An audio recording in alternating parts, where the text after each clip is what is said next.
The college football experience, week 7 weekday games episode preview and picks on the Sports Gambling Podcast Network is brought to you by Underdog Fantasy. Sign up, and when you do, sign up with the promo code TCE SGPN to get a 50% deposit bonus up to $1,000. We're also brought to you by Rhythm. Start crushing college football and NFL with Rhythm. Get your free 7-day trial period today by going to sportsgamblingpodcast.com/rhythm. That's RITHMM. That's sportsgamblingpodcast.com/rhythm. And remember, as always, folks, to let it ride. This is Brian Bosworth, aka The Boz, and you're listening to SGPN. Let it ride, brother. Peace out. Boz out.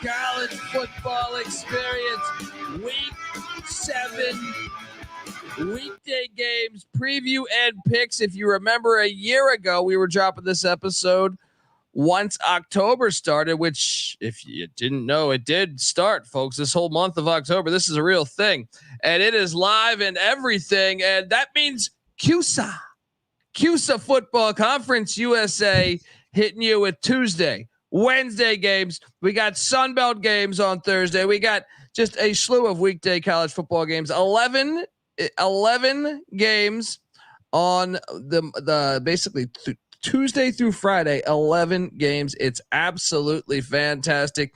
YouTube.com/the college experience.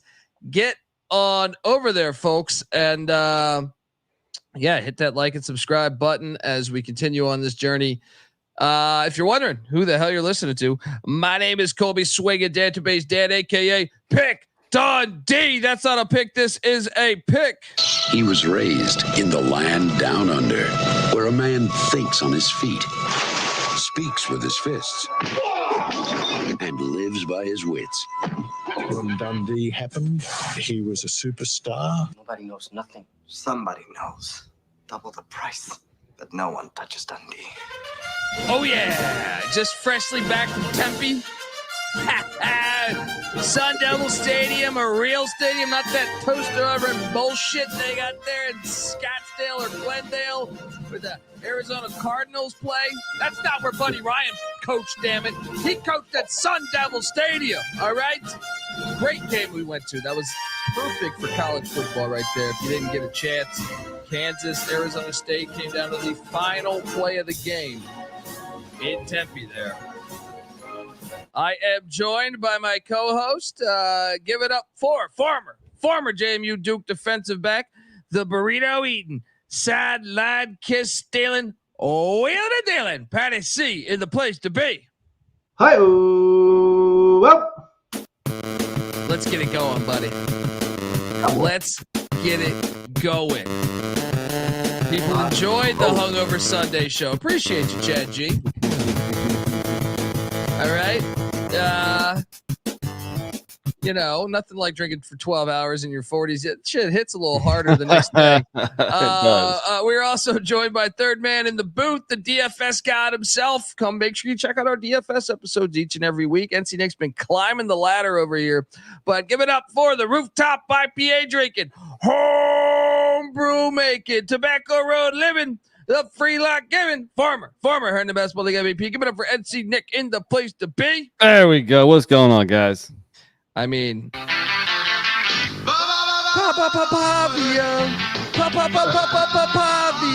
he's a badass and he'll fuck up the roll tide. Any school in Alabama's gonna fucking hit the wrath of Pavia. Guys, that was no gimmick. Alabama never had the lead against Vanderbilt, and I'm just saying, Jerry Kill, Tim Beck, the OC who was with Pavia, and Diego pissing Pavia. Well, they came in and they pissed all over this Roll Tide. And now he has beaten Auburn last year, Jacksonville State last year, and now Alabama. Don't fuck with Pavia. And how about the scene? I picked a hell of a. I went to a great game, but at the same time, we saw the goalpost get taken 5 miles, I believe, all the way to the Cumberland River. Man. We got to see in Fayetteville, Arkansas, with a backup quarterback, a big time drive where Sam Pulled Pork Pittman and Road Rash Face Bobby Petrino get it done there. They stormed there. They stormed in Seattle, Washington, for the Michigan win. It was look. The storms were all over college football as much as they want. It probably should have stormed in Berkeley too. Some terrible calls down the stretch there, but Miami keeps getting by. Questionable. I want to know was that the same crew? Was that the same crew? In Berkeley, when you have 2 offensive linemen about 7 yards into the end zone on a game-winning touchdown pass. I don't think it was, because I think that crew was at Duke, Georgia Tech. I forget the guy's name. It's kind of like an Italian-sounding last name. The ACC refs. I didn't know there'd be this big of a storyline into 7 weeks into the season, but more so than any conference, I would say. Quite the blemishes. And then look. I want your guys' opinion on all this, but I also want to be able to tell you about we had a spotting in good old Tallahassee again, as we saw a different guy reading I've heard it's the same guy. I don't think that's accurate though. It looks different. I guess the haircut's a bit tighter. Maybe it could be him, I suppose. Yeah. So. We had a book situation there in Tallahassee as well. That's his claim to fame now. He's the shirtless book reading guy. I mean, I love that was at the Clemson game before too, right? Yeah. Well, yeah. I'm assuming that's the same guy. I don't know that to be fact, but what did you make of just an unbelievable week 6? We thought the slate was kind of weak, and it was not. It delivered every game really. I feel like we're at the bars watching, and then the game I went to was fucking awesome. So, NC Nick, your thoughts on week 6? That was a fantastic Saturday. And, that's kind of the way it goes. Whenever we see a slate of games on a Saturday and we're like, I'm not getting too excited. That's when like crazy shit happens. And we thought the best upset of the week was going to be NIU over Notre Dame. And Vanderbilt. Of the year, you mean? Of the year. I'm sorry. Of the year. And Vanderbilt said, hold my beer. So that's a great win. It's so much fun. And like I said on Twitter, like Vanderbilt actually will look cool. Like Vanderbilt has always been nerdy, geeky, no fun, boring, dull. Use any kind of adjective you want. And like their crowd was rocking. The place looked, just totally, completely lit. All backing their team. Just a fantastic environment. Buddy, he had 70. Pissing Pavia had 70 family members there. 70. Did you see the photo? It looked like the Beverly Hillbillies coming to town. Did you see that photo of them all in the truck? I didn't see that. Oh man, I got to send you. They showed him in the stands, a handful of times, and you could tell it wasn't the normal Vanderbilt crowd. It wasn't all the preppy ass white guys. Yeah, It's like they had some dude straight from wherever the fuck he's from in New Mexico. Exactly. Unbelievable. This pipeline of SEC versus New Mexico, whether it be New Mexico or New Mexico State, that has finally paid off. And they have a pipeline in New Mexico, which isn't renowned for his football talent, but has apparently a lot of mojo that Vanderbilt could take advantage of. So, whatever it was, I'm sure they're glad they brought it in. Obviously, yeah. And to 3802's credit here, did you catch right when they won? They played, because that was no fluke. And by the way, they downed the ball. They could have scored again. Love the audio at the end with they played. So as the game went to the end, they played the Nick Saban clip saying the only easy place to play is at Vanderbilt, which he said about a couple weeks ago. I feel like I've been screaming Pavia's name, and I mentioned this on the reaction show last night. I think it's so healthy for the sport of college football to me, because this was like, I do think, and I actually think I think Vanderbilt is in play to beat any team they play in the SEC with this off. They're running the triple option out of the gun with the quarterback who's ran it for 3 years now. And he might be back again next year too, because I think he can use the COVID eligibility. But my point is that they were better than Missouri when they played at Missouri. Now their kicker fucked up and they gave Missouri a chance, and they could easily be 5-0 here, and they're 3-2, but wins at Virginia or wins against Virginia Tech and Alabama. And to me, it's starting to look more impressive, the Virginia Tech win. And a loss to Georgia State somehow.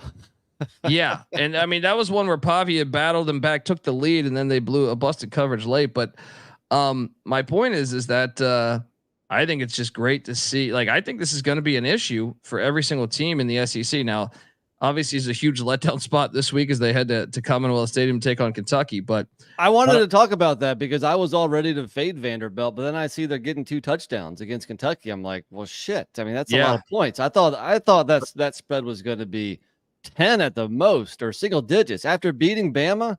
So I was looking to fade Vandy this week, but then I see the line. I'm like, I don't know if I can. I think I need to take the points again. Yeah. And Pavia has yet to throw an interception. 2024, the year of the triple option, Vandy, Army, Navy, let's go. Well, I mean, that's the thing I was trying to hit on the reaction show was like, I don't understand why more people don't do this as far as whether it's just having Pavia is not going to sniff a first round draft pick, but he is better. I'm sorry. Like, he's better. He is a better college football player than majority of the SEC quarterbacks, in my opinion. Like, I would take Diego Pavia to win a college football game over Jackson Dart without hesitation. You know what I mean? I would take him over, obviously, the Auburn quarterback situation, the South Carolina quarterback situation. I would take him over Taylor Green at Arkansas. I would take him over a majority of them. Only a couple. Maybe Jalen Milroe because he just beat Jalen Milroe. Yeah. And who is a better supporting cast? and that was the best part about it. There was no fluke. They were beating them on the line of scrimmage. And Pavia, by the way, he only had 4 incompletions, and one of those was like a 60-yard drop. Right. So like he almost went the whole game with 3 incompletions against Alabama. There was no gimmick there. I actually think they play again. I think Vanderbilt will beat them again.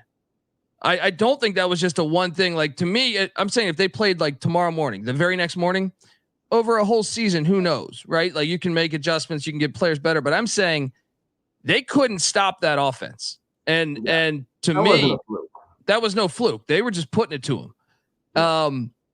And I will say that's something I noticed against Virginia Tech right away, and it was clear again yesterday. They're jacked. Whatever their weight training program is doing maybe it was just this offseason, or maybe it's been slowly building, and I just now notice it. But you're right, physically to dominate Alabama in the trenches.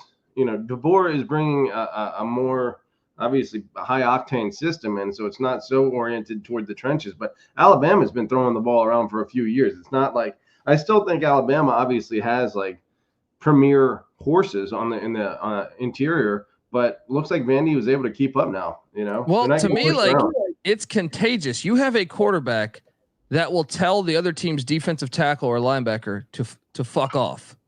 You know what I mean? Like, that's his attitude. That's what he plays with, and that's why, to me, like, he's been such a gamer, and I think it's so great for college football because he's just a dude that doesn't put up. He plays the way you're supposed to play quarterback, in my opinion, and it's refreshing to see this success happen with Vandy, and I can't wait to watch them. That throughout the whole season, obviously, but I hope he comes back next year and uses that COVID year. Why didn't you take the money line? If anybody was going to take it, to be the person singing Pavia's praises for the last 3 years. I know you blew it. You blew it. Folks, we're going to talk. I mean, any other thing you want to note? I mean, obviously, to me, Tennessee played the first offense ranked in the top 115 they've played all year, and they lost. Alabama, very similar to Ole Miss in that regard. Yeah.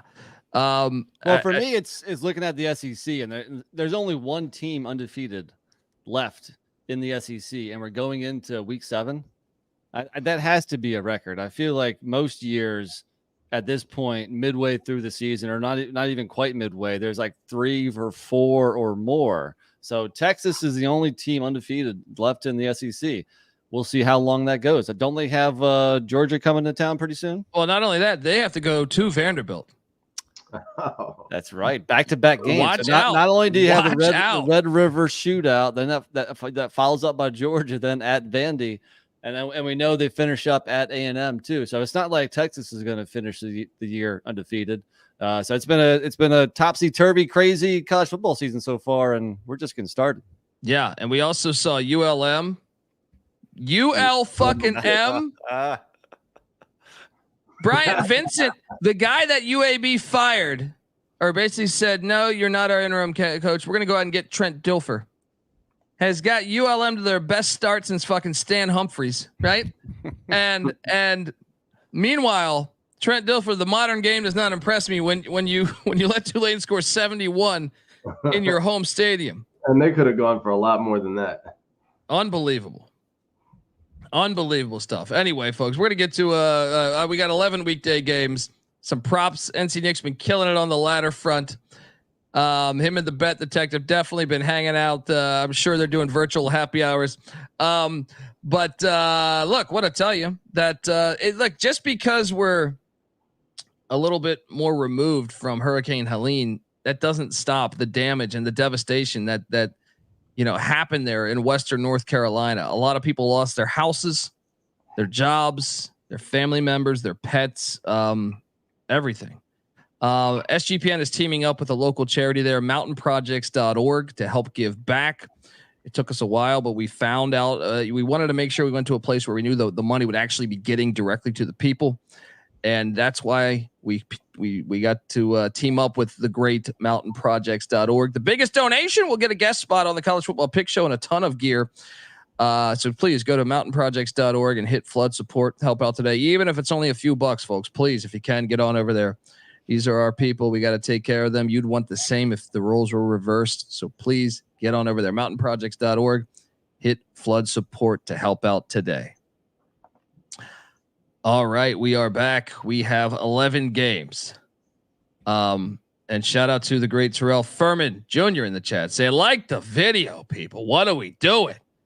We got 11 games, and it starts tomorrow when the old Sunblazers head in. How do I do this? How the fuck do I do this again? No, keep trying. There we go. The old Sunblazers head into Williams Stadium there in Lynchburg, Virginia, to take on the Flaming Libs of Liberty. Caden Salter.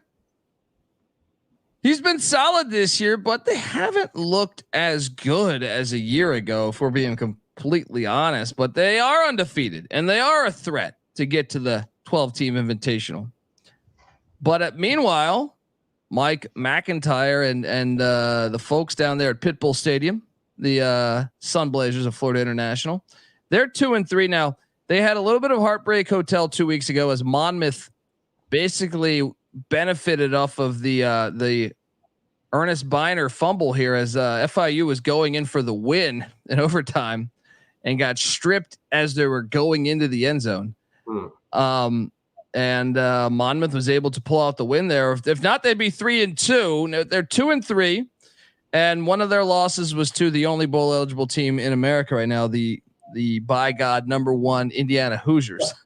So curious what you guys think here. 17 points is just too much for me. I will take these Sunblazers plus the 17. I also think I want to lean over 54.5. And we also have a guest here. I want to get your picks and then I'll go to him. But NC Nick, what are you doing here with the Flaming Libs and the Sunblazers? I also want his opinion on the state of UNC football and what he thinks Mac Brown should do when we get to our guest here, because I see him in the waiting room here. A couple things here. I mean, it's been 17 days now, or tomorrow will be 17 days since Liberty last played. With having that App State game canceled, they've had like a bye week and a half. So it's been a long time since they've actually played. Will there be some rust? You guys, you mentioned last year they had the ninth best scoring offense in the nation. This year, currently only 36th, and the schedule's been easy too. So no, they have not been crushing it offensively. They haven't completely been in sync, and now you have that time off. On the flip side, FIU has not been very good on the road. 24-point loss to Indiana, 18-point loss to FAU. That's the one that's like, FAU beat you by 18, really? This game was 38-6 last year. Liberty won by a lot. I just can't get behind Florida International on the road. I'm still expecting Liberty to play up to their potential like they played last year. Maybe this will be it. I'm actually going to lay the big number. Yeah, and Keon Jenkins has really been tearing it up. The chat was talking about him. The quarterback for FIU's had a couple good games there, and also Lexington Steele Joseph at the running back spot. Patty C, what are you doing here with the Sun Blazers and the Flamin' Libs? Well, you both make good points. I mean, FIU keeping it close against Indiana on the road, keeping within 24 makes me say, okay, Indiana has looked a lot better than Liberty this year. I think Liberty does have a productive offense. Nick mentioned number 36 scoring, but number 26 in terms of moving the ball, and FIU 106 defensively. So a huge disparity there in terms of, you expect the offense to go, especially, an offense that's designed to pick up big chunk plays. So even though they haven't been impressive, I'm tempted to lay the points, but I think I'm going to go with you, Colby. I think I'm going to go Sun Blazers here. Let's go. And then we also have third man in the booth, the host of the NBA Gambling Podcast, the WNBA Gambling Podcast, but he got to start right here on the College Football Experience. Get up for Terrell Furman Jr. How are you, my friend? What's going on, fellas? It has been a while since a 4-man booth with you gentlemen. I'm glad to be here. I thought I'd pop in while I was hanging out watching Monday Night Football. Yeah, and I know that I think you are a Caden Salter fan, and I think that yes. Perhaps you're thinking Liberty can go undefeated, but NC Nick wanted to, perhaps talk some shit about the Duke Blue Devils coming back down 20-0 and getting a win against North Carolina. That's right. He doesn't have anything to say in basketball since we retired Coach K. So he continues to bring up UNC football to me when he knows I follow all the Virginia schools in football. I don't care about UNC football. They could do whatever. Mac Brown can do whatever. Yeah. So I didn't know that, but come on, dude. That was like 2 or 3 years ago. Let's talk present day. Wait, he's on brand. You will never live it down. I will never let anybody live it down. They retired Coach K. The last time Coach K went into Chapel Hill, he walked out with a 20-point victory. Okay, so that is my rebuttal for every time you mention about what happened in the Final Four or in Durham. Just remember the last time he went into Chapel Hill. Wait, what happened when? What? Huh? What happened when? Well, I don't get folks.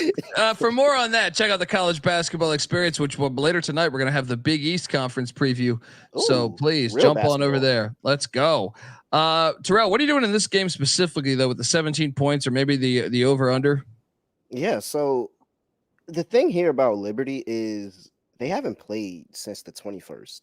So they had a bye week, and then they had the game canceled against App State. So they're actually getting 2 weeks to prepare for this game. In a sense, like they've had 2 weeks off, and that can go one or two ways. They can either come out really, really flat and try to find their stride in the second half of the game, or you can see the rest. The defense can look very, very active. I think the defense after that East Carolina game really, really wanted to get a chance to show, hey, we could step up and we can have a better defensive effort than that.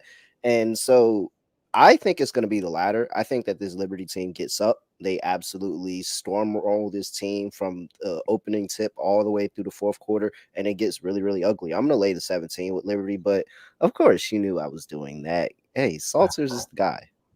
So speaking of Salter, I tweeted this out a little bit ago. My ladder bet, and there's only so many props available right now because it's Monday, but Caden Salter's rushing yards. I mean, here's a guy who ran for over 100 yards in 4 games last year. This year, his rushing hasn't been that great. It's been between 23 and 48 yards in the 4 games they've played. But he's still running the ball like 9, 10, 12 times a game. I think he's going to pick up some rushing yards. He's going to have his best game of the season. And if you can start at just like 31 yards, which is minus 115, go all the way up to 70 yards, which is plus 1,000. I really like the Caden Salter rushing ladder here. Yeah. And those are all available on like DK here. That's one thing I will say while we're on that topic. They have everything. You can get first touchdown. I mean, to get these, it's already a blessing to get these Tuesday, Wednesday Conference USA games, but then you add in the prop market that's been adjusted to. I don't think this was available last year, but take like Lexington Steele Joseph, who I was referring to, their running back for the Sunblazers there. If they score first, he's plus 1,800 there to score the first touchdown. I mean, there's great value in some of these guys. I think it's tough to take an FIU guy to score a first touchdown though. If you want my first touchdown play, and he's plus 1,100. He scored 3 touchdowns in the second half alone against ECU, and that's Reese Smith for Liberty, who was very quiet up until that second half, but maybe that momentum continues. And I mean, with first touchdowns, I don't like taking like the chalk plays. I like taking something juicy. I like Reese Smith plus 1,100. No, that makes sense. I mean, that's what I'm saying. It's really cool that they offer this stuff right here. Get on over there. If you got any other plays, Nick, feel free to yell them out while we go through these. Jumping to the Wednesday game. Real quick though, before we get off the topic of that game, are we concerned at all, Terrell, about the performances not being? I mean, compare FIU to Campbell, New Mexico State, UTEP, and even ECU. Like maybe ECU's a hair better, but they didn't really look it against Charlotte. I think those are all teams that FIU, compares maybe even favorably to in terms of, quality of opponent. And Liberty hasn't they've beaten UTEP by 18, but every other one of those games, 17 against Campbell, 6 against New Mexico State, 11 against ECU. They're not blowing teams out. I know the advanced time. Does that concern you at all? I think it does in a sense, but then again, FIU went to the brink against La Tech, who I think is horrible. Lost to Monmouth, it just lost by 18 to FAU, and I think that Liberty is a better FAU squad than that FAU squad. So I think that it's close. The only concern for me, and it's really only a concern because I think it's 50-50, and that's where you got to handicap the game. They had 2 weeks off. That can be really good or really bad. Yeah. And so Ryan is in the chat talking about Liberty's first half hasn't been good. Yeah, I wouldn't be mad if you said, hey, let's take a FIU first half and just say that Liberty comes out slow and they got to readjust to getting back to playing football. But FIU sucks. Like, it's just hard. I love to go contrarian, and I hate being on the public side, especially when it's a sole standalone game. I hate backing the public in a standalone game, but FIU sucks. Well, I don't know what the public is because this line has come down 2 points since this morning. So this morning I saw it around 19 or so. It's down to 17. So money's coming in on FIU. Maybe all the more reason to like Liberty. No, you got to figure that we'll use 2 weeks well. Yeah, and money line is in play here, folks. Right? All right. It's time for me to go. All right, y'all have a great show. Be easy. I hope y'all have a good one. Of course I'm locking up FIU. Come on, let's go. Let's lock battle. I think I won a couple lock battles against you last week. Let's have another. I will roll with NC Nick on this. I'll roll. Patty C, what are you doing? Come on. I don't need to get into this. A minute ago, you guys were down to move on without touching it. Now everyone's throwing locks on. What's he gonna do on a Tuesday night? Come on. All right. I'll lock. Well, it is WNBA. If you want to come around my woods, you want to come around WNBA gambling podcast. Check it out, folks. We got a battle though. Go Dundee, Patty C with the Sunblazers with that Pitbull blood money. All right, NC Nick and Terrell Furman riding with that Falwell blood money. You guys have fun with that. All right. That look, 17 points is come on, Mike Mack. Come on, Mike Mack. You got this. Wednesday. All right, I'll see y'all. All right, take care, Terrell. Terrell Furman. Everyone give him a follow on Twitter at @reallyrail__. Wednesday, we got New Mexico State heading into Jacksonville, Alabama. We cashed on Jacksonville State last week. Took the second half. At halftime, we were sitting there saying, I don't know, man. They had that nice kick return, a real kick return, thank God, by Kennesaw State for a touchdown. But in the second half, it was all Rich Rodriguez, Tyler Huff, and the Gamecocks. They are laying 20 right now, and I'm laying it. feel all right about it. I'm laying 20. I think the better play here is the over 57.5 though. If I had to, I think that would be the better play is the over 57.5, but I guess they're both kind of right there.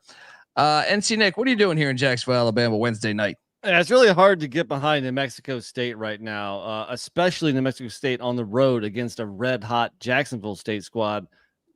Patty C's Rich Rod Gamecocks started off 0-3. They look like shit. They found the right quarterback since then against bad opponents, let's face it, but they beat Southern Mississippi 44-7, and then Kennesaw 63-24. I don't think New Mexico State's any better than those schools. I think they should be lumped in together. A lot has changed from last year where I think New Mexico State won that game last year. Speaking of Diego pissing Pavia, not this year, not going to happen. I got to go Jacksonville State here. They roll. Yeah. I mean, Diego pissing Pavia is the key to beating any school in Alabama. Patty C, what are you doing here? I would have to agree that, I want to say Huff came in the second or third quarter of game one against Coastal, and they started to dress that up a little bit against Coastal, but obviously the next week they got slapped by Louisville, went to overtime, double overtime against Eastern Michigan, but it seemed like, okay, maybe the offense is figuring it out. And like Nick said, against pretty shitty competition in the last two games, they've dominated. But I think, Huff is over 100 rushing yards and obviously well over 100 passing yards. So he's playing that role very well. As far as New Mexico, my only problem with taking the over is when they've played good competition, they haven't scored very many points. They got blanked by Fresno and almost only put up 11 against Sam Houston.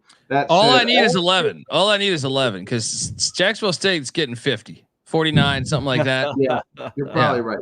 They might be able to get to, based on how they've been playing the last couple of games, get over 57 themselves. But yeah, if New Mexico State can contribute even a little bit, then I think you're right. The over is the play, but I will take Jacksonville State to cover 3 touchdowns. But I don't love it.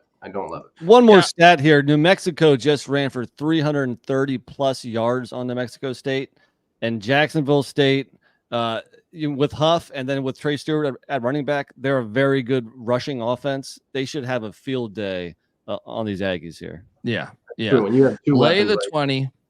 It's the only game on. Bet it. My concern a little bit, maybe from watching JMU hang 60 or 70 and then 63 in consecutive weeks, and then completely regress down to 16 or however many they scored against ULM. So maybe those two games are just a small sample size against shitty competition for Jacksonville State, and we might expect regression there. But I don't think so. I think that offense is rolling. Rich Rod's offense, once it gets going, typically doesn't get bogged down too much. Agreed. And shout out to Daquan the Great. The only thing New Mexico State has going for them is the dope mascot. Amen. I mean, how great is that mascot? Pretty fantastic. I think it's got to be tops in college football, right? Folks, before we get to the Thursday games, I want to let you know that the college football experience is brought to you by Underdog Fantasy. Yes, Underdog Pick'em has one of the biggest menus for all sports. They got NFL, college football, CFL, MLB, MMA, WNBA, NASCAR, and much, much more. And their lobby is jam-packed with Profit Boost. You can now use specials and boost on all flex entries as well. So sign up, and when you do, sign up with the promo code TCESGPN to claim your special pick plus first-time deposit offer up to $1,000 in bonus cash. That's UnderdogFantasy.com, promo code TCESGPN. All right, we are back, and we got some ladder talk in the chat real quick before we hop off that game. I might stay off the ladders here. I think Huff and Stewart they could both go over 100, but I don't see really where there's value here because like the even money starts at around 100. So there's only like a couple rungs, like 100, 110, 120.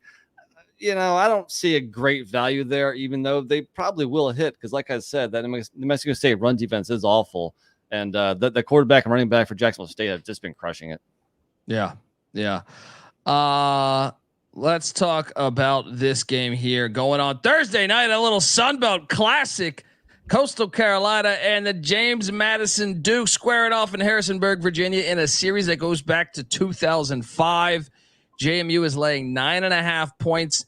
The over-under is set at 62.5. I think, and I actually see this line at 10 right now. I made this about, 2 or 3 hours ago. I actually see a flat 10 out there right now. JMU laying 10. I will take that extra half point because I am grabbing Coastal Carolina plus 10. I just think Coastal and Beck are all right. Like I know that they got pounded by Virginia, but Virginia actually great fourth quarter there. They looked like shit early on, but they turned it on in the fourth, beat Boston College this past week. And I just think 10 points, JMU's probably going to win the game, but I just think these are two teams, and that the way App State's looking and the fact that they might not even be playing home games, you got to think them and Georgia Southern are probably Marshall. I don't know who would you say is the favorite.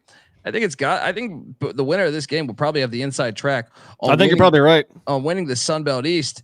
So give me the 10 and give me Coastal Carolina. I do think the under 62.5 is the play here though. NC Nick, what are you doing here? Yeah, that's a tough call because I mean Coastal just got out of a game against ODU where they won 45-37. But this one's going to be a little bit more low scoring than that. I struggled. I think Coastal in their 2 years since JMU's joined the Sun Belt, they have really struggled with the Dukes. They've lost 47-7, and last year they lost 56-14.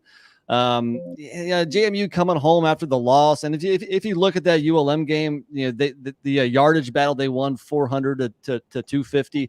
The real thing why they lost is that they went 1 for 5 on fourth down. So they had long drives. They had drives of 6 plays, 7 plays, 10-play drive that all ended in downs because they couldn't convert once they got to the other side of the field. I think at home after the loss, I think they will convert some of those. They will score more points and they'll cover. That was the case week 1 against Charlotte too. We just kept, I mean, Bob Chesney, for whatever, I don't know if it was situational where you kind of had to, or whether there was a field goal as an option on a lot of those fourth downs. Certainly late in the game that might have skewed the stat when they were trying to come back. But yeah, I've seen them do that before, and it paid off a couple weeks after that when they were converting their fourth downs. But yeah, when you're going 1 for 5 in those big critical plays and making mistakes like they did outplay them, but at the same time they shot themselves in the foot. So I think 9.5 is probably a little too many. It depends on which JMU team shows up. Obviously, with the stakes being what they are, it's a sellout crowd in Harrisonburg, national spotlight. So I think the Dukes will show up and play good football, hopefully. But still, Coastal's good enough that if it's double digits, that's a little scary for me. So I'll say JMU by like 7. Have you taken JMU to cover this year yet? I'm sensing a trend here. Maybe this is like a reverse jinx type thing here. I took them last week, and what happened? They fucking lost the game. So. Something to note here too. I mean, I'm taking the points, but once again, you have the first touchdown prop available for all of these. Patty C, you look at what JMU did a week ago. Do you think that was fluky? NC Nick mentioned the yardage situation there, but I just feel like you go up against a guy named General Booty, you're going to lose in life. I'm looking at that game right now, and I'm looking at the stat sheet. I'm just saying, okay, what was the problem here? I know Alonzo Barrett had a big fumble. He was just 20 of 47 passing the ball. That's a problem. Yeah, that is a problem. And one of the things, though, that I thought potentially we might be able to find value in is the run game for JMU. You look at the first touchdown opportunity there. I know that it seems like George Petway there is getting the starts, but they kind of use 2 different running backs. Any chance Adaye? Well, I guess he didn't play last week, though. Do you have odds right now? Because I don't have odds, like prop odds for first touchdown for this game yet. I think. I do. Really? On DK? Oh, not for that's anytime actually. Hold on, that's an anytime. Yeah, it's not first touchdown. Yeah, okay. I think moving forward, I think with these games on Thursday and Friday, maybe we can touch on some of the props in our DFS pod. But there's not a whole lot are out just yet, being that it's Monday. Yeah, NC next. So you're laying the points here, or what? I am. All right. Yeah, got to lean on the over or under? It seemed like you're on the over. Yeah, give me the over. All right. And I'm betting all these. Yes. Why not? How about this one here? This one is, I think, the hardest game on the slate. That's a shit game. Ruston, Louisiana. I have both these teams rated as a bottom 5 FBS team. Middle Tennessee is at Louisiana Tech. Series goes back to 1984. La Tech's laying 5 there. Good Lord. This is one, and I'll be honest, the more I think about this, the more I think we should probably take Tech. They're at home. I mean, I guess you could make the case that Middle Tennessee would be getting better each week because it's a new coach, a new offense. But like, I feel like if Tech can't get this one here at home, you're not going to get any other wins this year. So I don't know though, because I kind of am talking myself into what if MTSU is getting better each week, but they did look all right against Memphis. Yeah, they've played way harder competition than Louisiana Tech this year. Ole Miss, Western Kentucky's really good. Duke, very good, obviously, and Memphis, pretty solid still. So yeah, I think, NC State's the hardest thing Louisiana Tech's had to face, and they did pretty well against. It seems like a very even matchup. It is a hard game to pick. Give me the home team. Give me the home team. I'm struggling too. This is the hardest game. This is the one. If you're telling me, look, and I'm going to end up betting this because there's only a few games we get, but yeah, if you're telling me one, and I you know what, I kind of think the under's the play on 49.5 here. You look at what La Tech's offense now. Sonny Cumbie relieved himself of the OC position. I should mention that, but this team hasn't scored a lot of points against FIU. They put up a solid 10, and against Tulsa they put up 20. So even against Nichols, they only put up 25. So I kind of think the under 49.5 is the smartest play on the board here. But Nick, what are you doing here? Yeah, it's kind of hard to say. I mean, you could argue that La Tech's been close in all their games, even if they're just 1-3 right now. But to Patty's point, most of even like the NC State game, like NC State sucks. So that's not. I mean, at that time, you're like, wow, okay, La Tech's getting better. Then you're like, are they, or just is NC State's offense just that bad? MTSU has sucked. Are they getting better? I think the Memphis game was Memphis more playing down to the level of competition, not getting up for that game, rather than MTSU playing better. But they have played 4 good teams, or at least 4 solid teams. Much better competition than La Tech. So originally I was going to take the home team. I'm talking myself into taking the points with the road team. I mean, I don't think either team should be favored by more than a field goal. So give me the extra 2 points and let's go Blue Raiders. Listen to this stat before you solidify your opinion.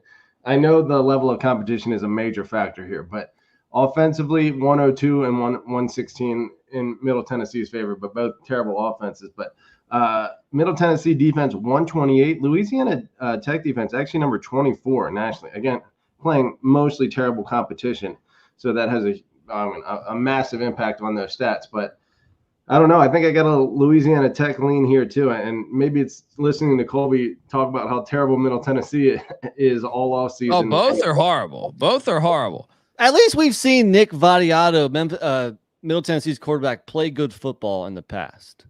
Have we seen Jack Turner do that? I think last year he had a couple good games, right? Or I guess, the last game against FIU, it was the other quarterback, Evan Bullock, the freshman from Anna, Texas. Yeah, La Tech's that job's gonna be open soon. Yeah, I think so. I don't know if he's gonna get a third year. I don't know if he's gonna get to November. I think this is I think it's a strong chance that thing's open soon. I still think though, right now I'll take the team that's got the veterans, and maybe this is one of the only wins he scores all year. I'll lay the 5.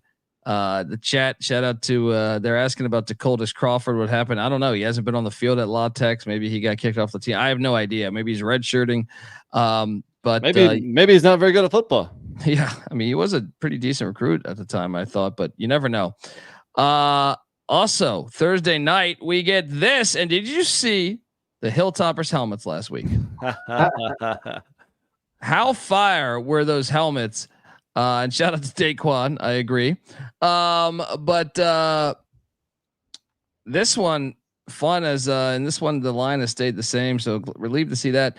Western Kentucky is laying 19.5 against UTEP there, Bowling Green, Kentucky, at good old LT Smith Stadium there. The over under set at 58.5. I lean Tops. I'm just gonna lay the points here with the Tops. I just think they're actually pretty decent at home. They probably should have beat Boston College last time they stepped on the field. They're coming off a bye week. Meanwhile, UTEP's 0-5, and I don't know that they've shown real signs of life. So I will lay the points with the Tops. Don't love the play, but I mean, I think that's what you got to lean right here is the Tops just at home. They normally have a good crowd too. So like it's a good fan base. I think they show up to support their team and they look to go to 4-2. NC Nick, what are you doing here?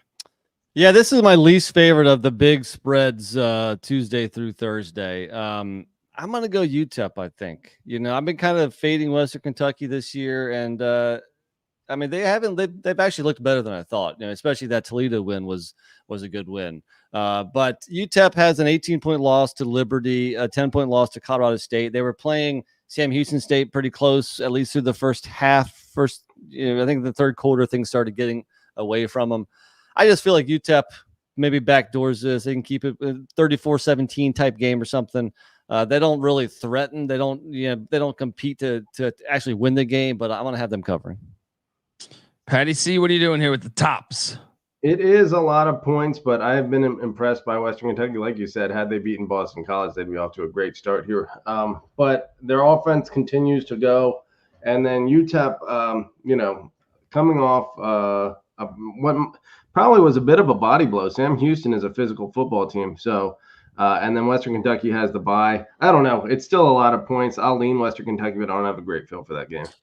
I'll say this, and I know the chat's talking about it. Shout out to Never Graduate. The QB changed all the difference in the world. TJ Finley was really struggling. They go to Caden Veldkamp. How many times have we seen that in college football this year? I mean, we mentioned Jacksonville State earlier. Another prime example is SMU. We've seen, I guess, coaches just starting the wrong guy to start the season. And they in some cases they lose a game or two early on, where if they were starting the right quarterback, they might be undefeated. Yeah. Patty C, they're coming at you for a play clock. They're saying 30 seconds to answer. Yeah. I mean, I feel better about this than I do the La Tech game because I think Western Kentucky is actually pretty good.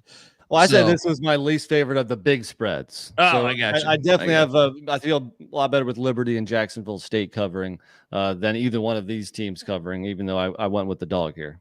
Gotcha. Okay, folks, want to tell you that the college football experience is brought to you by BetUS. Bet with the best in the business, BetUS. They've been around for more than 30 years. You can easily deposit using cryptocurrency, and you can get lightning fast payouts.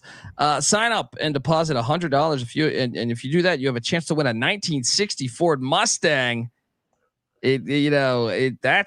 That's a panty dropper right there. So please, look, use our link to sign up. Get 125% deposit bonus as well for your first 3 deposits. Unbelievable. SportsGamblingPodcast.com/BetUS. That's SportsGamblingPodcast.com/BetUS. Promo code SGPN so they know we sent you. BetUS, America's favorite sports book. We're also brought to you by Rhythm. Rhythm is the #1 AI-powered sports betting platform. It helps provide bettors of all levels the ability to build custom predictive betting models in a matter of seconds. You can get predictions for betting on money lines, spreads, totals, props, all that good stuff. You can copy one of the top leaderboards, top models from the leaderboard, and just say, okay, relax. I'm just going to follow the leader. Or you could be like old Dundee here and build your own model. All right, and Rhythm will copy, or adjust to what you select. Rhythm gives you predictions for every game and player prop. They have a slew of stats, research, trend analysis to give you even more betting insight. Claim your free 7-day trial period today by going to sportsgamblingpodcast.com/rhythm. That's RITHMM. That's sportsgamblingpodcast.com/rhythm. You're laughing. The chat's killing it. We got a new nickname for Patty C. Patty Cooks.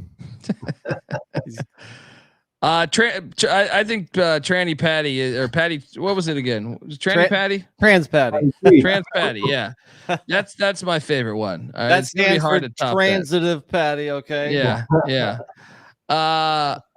Let's jump on over to Friday's action. Where this line is incorrect, by the way.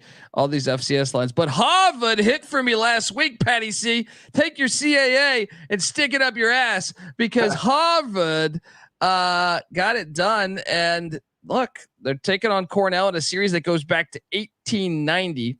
The line that I'm currently seeing via our friends, this is not out there yet, but this is what the line will be when it drops, will be Cornell getting a point, getting 1 point. Harvard -1 is what we're seeing here from what I was told. No, there's no has to ignore the 24. I meant to delete that and I forgot.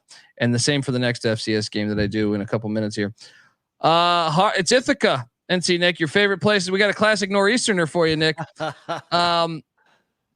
Look, Harvard played just mistake-free football. If you caught that New Hampshire game, and one of the things that stood out to me the most about that game was what they did with their rush defense. You would think CAA team, Patty C took the bait last week. He said, "No, I know how CAA teams do, right, against these private school pussies." And look, Harvard held them to just 46 yards on the ground. All right. Now, New Hampshire did have 273 in the air, but all the difference was that Harvard forced a turnover and they got it done 28-23. And now they take on Jamison Wang and Cornell. Cornell's 1-2. It's been a strange season. They lost to a bad Colgate team to open the season. Then they beat Yale's ass 47-23, which is shocking because Yale's been a really good program. And then last week, the Great Danes of Albany got them 31-10. I am going to stick with Harvard and lay the 1 because I believe it's all about, like, Cornell's been all over the place with Jamison Wang for the past couple of years. They're very inconsistent. Are they capable of winning this game? Sure. I got Harvard though. I will lay the 1 point. I think they get it done. NC Nick, what are you doing here in Ithaca at good old Schlokoff Stadium or Schlokoff Field, whatever it's called? Yeah, I'll take Harvard also. They're the new king of the weekday, winning against New Hampshire last Friday night. That extra day of preparation for some smart folks like the guys at Harvard makes all the difference. I'm kind of joking, but yeah, give me Harvard. Yeah, Patty C, you're gonna fade him again. You're gonna. Did you learn? Did you learn it?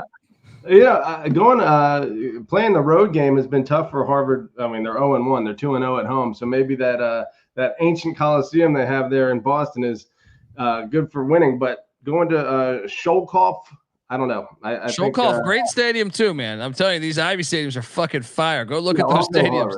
Yeah. I'm not fading Harvard again. There we go. We're all on the Crimson. Let's go. Let's lay the 1. We don't have a total on it yet. Big one going on in the AAC Friday. Memphis heads to Raymond James Stadium to take on the South Florida Bulls, who are 2-3. 2-3 but don't panic too much. Their losses are Alabama, Miami, and Tulane, who all could be in the playoffs.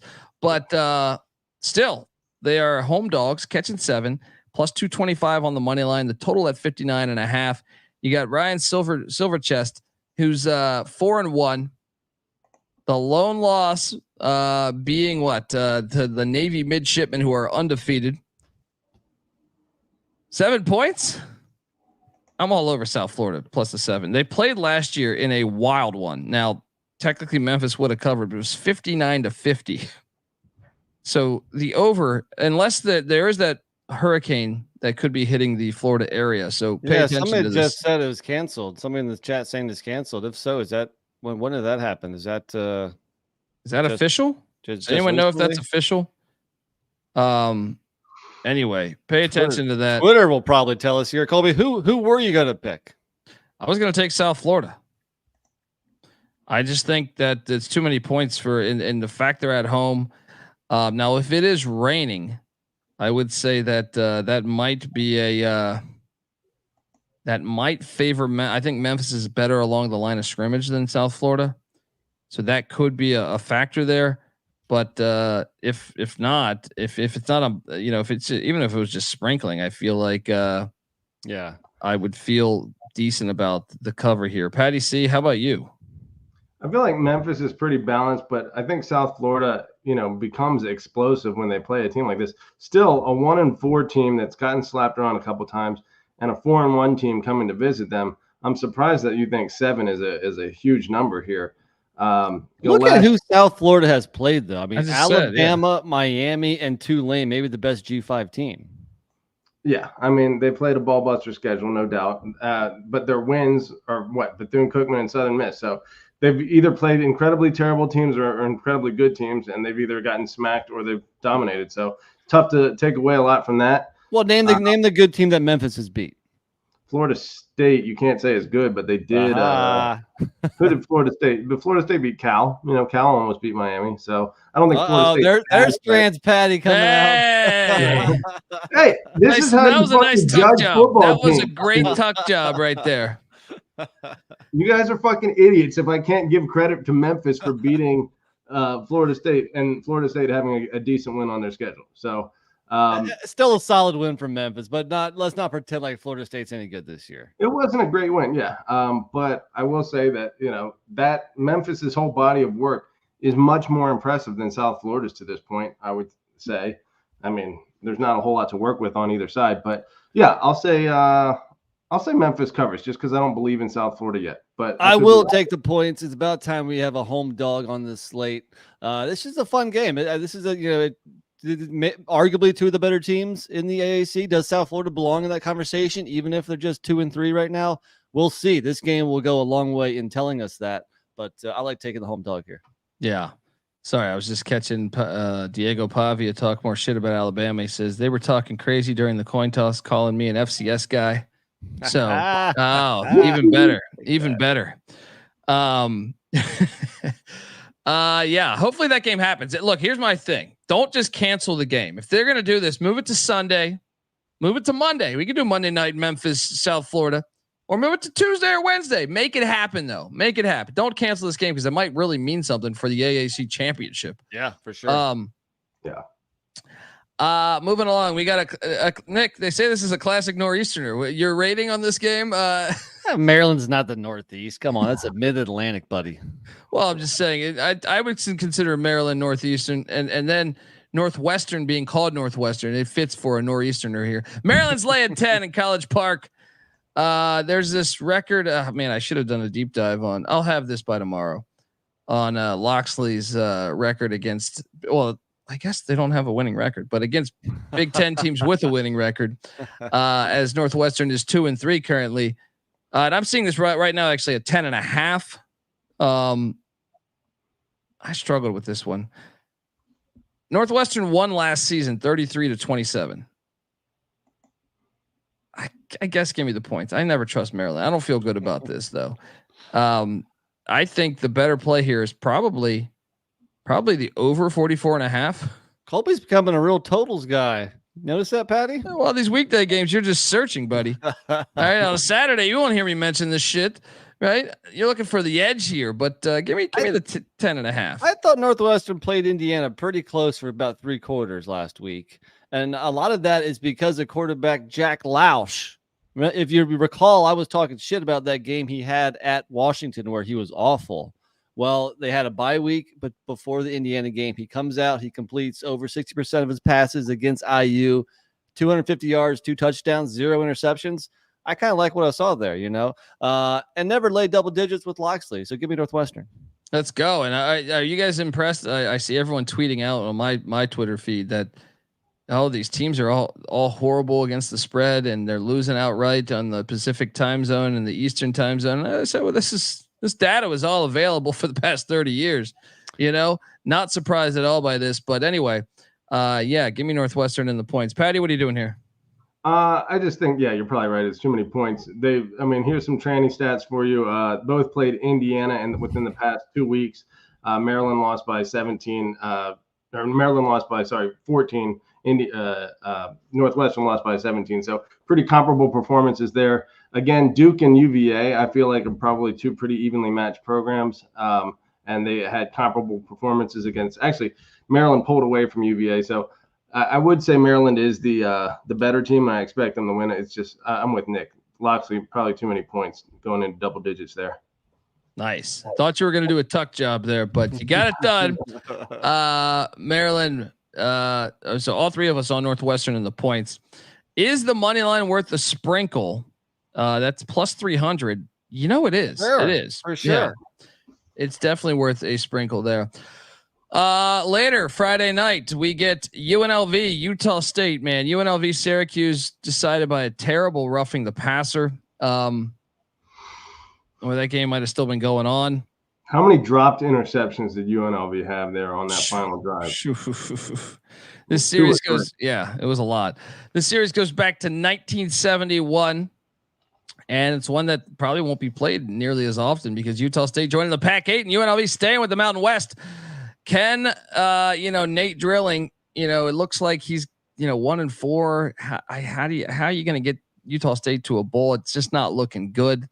UNLV laying 18.5 there. Now, one thing I should note, and maybe we should do a weather check, because with it getting into October, I wonder what the weather will be for this week. I am seeing, high of 80, but at night 47. Maybe that could play a role. I don't know. I'm laying it with UNLV here. Utah State looks like shit all across the board. So these weekday games I feel like are more challenging this week than the week prior. Well, there's a bunch of big spreads, So last week that's what I'm saying. Last week I still felt like decent about them. This, got a dome team going to Maverick Stadium, pretty lit. Merlin Olsen Field there, but I'm gonna lay it. Nick, I'm gonna take the points. I think. Utah State isn't very good, especially on the road, but at home they battled with Utah for most of that game. Rising was out that game too, I believe, or was that the game he got hurt in? No, he was out that game. I think he was out right? that game. Yeah. I don't know. I just think like a night game in Logan, like any night games in the state of Utah, I feel like a home dog is always alive. So give me Utah State here. I think you might have sold me right there. Give me the 18.5 in Utah State. I will give you a nice, where are we at? It's easy to see a tide turn. I think you made a good point though. Weather, little douchebag dome team. All right. Let's go. Give me the points with Utah State here. Patty C, what are you doing here? I don't know. Haj Malik Williams playing incredibly efficient ball for 2 weeks in a row. 13 of 16 against Fresno, 21 of 25 against Syracuse. I don't think that Utah State has the answers. I think it's a little too early for the mountains to be a factor. It's not that cold. Obviously elevation is still a factor, but I think UNLV rebounds, and barely covers this. All right, we have just 2 more games left, folks, and Prairie View, Bubba McDowell heading to Pine Bluff, Arkansas. That line is not accurate. I meant to delete that. Going back just a little. Sorry, Colby. Yeah. Well, wasn't Sluka's completion percentage like under 50? 44%, I believe. Haj Malik Williams, I don't have the annual or total, but I think it's like 80% right now, or 84%. Woo. So Yeah. How it's not the offense that's the problem. Haj Malik Williams is just that much better. So maybe that's why Sluka ended up having to get booted for all intents and purposes. Anyway, let's keep it rolling. Yeah. Prairie View taking on Arkansas Pine Bluff there at in Pine Bluff, Arkansas. This game's on ESPN2 at Simmons Field. And this is one I feel like what do you got going on a Friday? Prairie View is laying 9. Bubba McDowell and the what are they? The Panthers just got their ass whooped by Incarnate Word, but they looked all right a couple games before that. Pine Bluff's been a mess this year. Absolutely horrible. 1-4. Some of their best players transferred out to Northern Illinois, who ended up beating Notre Dame. Just lost by 10 to Alcorn State. I'm going to go ahead and lay the 9 with Prairie View. NC Nick, what are you doing here with Bubba McDowell and company? I think I agree. Usually with FCS, I like taking points here, but not with the Panthers at Prairie View against APB. Can't do it. Give me Prairie View. Patty C, you're going with by the way, Pine Bluff's logo is fire. Whoever you see that's the hit in the hair is a UAP. Like the initials and it looks kind of like fire too. So that is pretty badass. Well done. Good graphic design school, right? Yeah, that's what I'm saying. Who knew Arkansas was just hitting on all cylinders there in Pine Bluff? Patty C, what are you doing here? They're both really terrible teams. Their wins, I guess, Prairie View having to go to 5 overtimes against Grambling State for one of their wins. What's the spread? I don't have a feel for this. The fact that they're both 9. Prairie View's laying 9. Okay, so I'll go Pine Bluff. That seems like too many points. All right, and then the one to end the weekday slate is the Utes In a series that goes back to 1961, head to Tempe, Arizona to take on Arizona State. This is a huge game as far as Big 12 title implications and, trying to get to the Big 12 championship here. Utah is laying 6. The $1 million question is, will Cam Rising be playing? I'm actually seeing 6.5 now. The total is at 45.5. Normally Whittingham struggles in the desert. I feel like that at Arizona State's given them fits over the years, but if Cam Rising plays, I feel like Utah covers this, but I just don't know. It's just the question that's burned me all week, or all season, or last season too. For the past 2 years. How do you think Whittingham is out of a bye? I would assume probably pretty good, right? Yeah, but to me, if Rising doesn't play, I'm all over Arizona State plus the points. But this is the problem with this game again. I want to bet Utah here, almost regardless of who plays quarterback. I mean, the line has moved up about 2 points today. Does that mean people think Rising is going to play? I was under the assumption that he was close to playing 2 weeks ago before the bye week, but like you said, who knows what the hell's going on? It wouldn't be the first time we thought Rising was going to play and hasn't. But even if he doesn't play, I mean, Utah, they might not be able to afford a second L and still, make a run for the Big 12 championship game. And if you look at Arizona State, I mean, they've been much better than we expected, but almost all of their wins, other than the Wyoming game, have been by one score. And that includes like Mississippi State.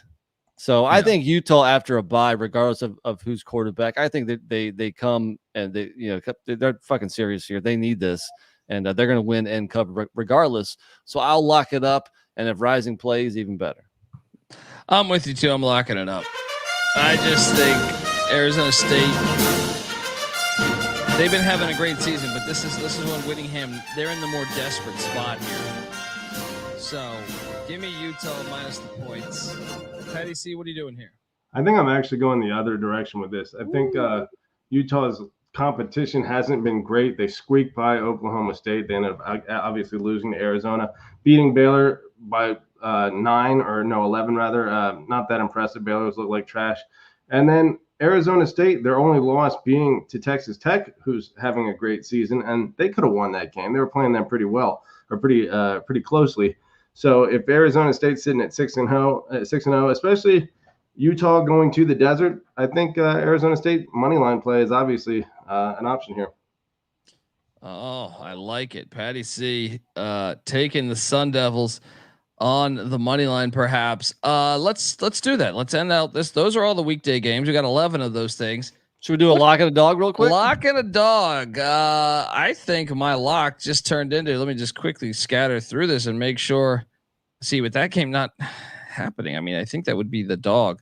But if that game ends up getting canceled, the Memphis, South Florida game, I'm going to lock Utah. That's the one I think I feel best about. Whittingham out of the bye week, getting it done.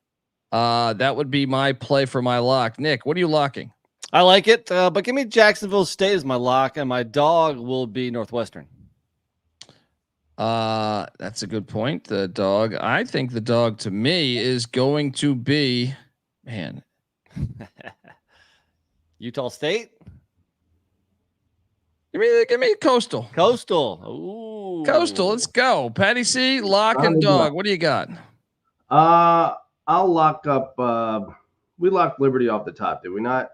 Yeah. Okay. I locked Florida International though, but yeah. Okay. Actually, I took Florida International, so that's not a good lock. I'll go. It shows you how sold I am on that game. I'll ride with you, Nick. Jacksonville State. And my dog, I'll go South Florida. There we go, folks. We will have you covered. Remember, I thought you took Memphis, Patty. Yeah, but I think I don't have a great feel for that, and I think if any team has that kind of potential, South Florida has that kind of upside. But I don't see any dog on the schedule that I say that team's going to win as on the money line. I don't see any clear money line plays on this. Gotcha. All right, folks. Yeah, subscribe. All right. Patty C is on Twitter at Patty C831. NC Nick's on Twitter at NC__NICK. I'm on Twitter at the Colby D. Make sure you go check the FCS reaction show that we did earlier today for week 6. Tomorrow night, we're having our pick show for week 7. All the Saturday games, preview and picks, myself, Patty C, NC Nick. Also, we have the Big East College basketball preview happening in about an hour. We love the Big East Conference, and obviously this year's gonna be fire. Also, check out the rest. I mean, the DFS show me and NC Nick do on Thursdays. I don't even know what we're gonna have to figure it out, but we're gonna have one for this week. Check that out. Also, we didn't have the bombs down under because Bet Detective was somewhere in North Carolina where there was flooding. Couldn't get shit going on, but this week we're back, and the bombs will be detonated. So check that out, as well as the bracketology with Moneyline Mac as well. For obviously the college football, his national champ is Alabama. I'm pretty sure his bracket is going to change after Diego Pavia pissed all over the faces of the Alabama Crimson Tide and Kalen DeBoer. So pissed all over his bracket too. Pissed all over his bracket, pissed on everything. That's what he does. So it's coming to you, Kentucky Wildcats. All right. I think we already gave away an early lock. So anyway, till next time, folks, get the SGPN app. Once again, please, if you can give us a 5-star review on iTunes, Spotify, and please, if you can help out the great people in North Carolina, that would be fantastic. Once again, that was, mountainprojects.org, and hit flood support to help out today. Till next time, folks, this is the college football experience. You better start thinking about yours, and we out of here. Run and shoot. We can really run and shoot. And the whole team's looking, and the whole world's looking with the cameras. Run and shoot. We can really run and shoot. And you know